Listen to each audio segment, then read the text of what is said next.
जन्मात छळू लागली विठ्ठला मला रिकामी रवाट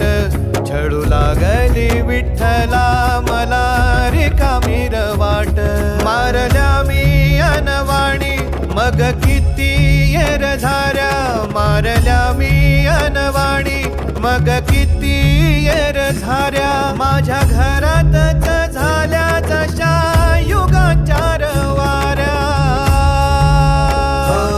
तुझ्या दर्शनाची आस कधी थांबायची नाही उभ्या जन्मात विठ्ठला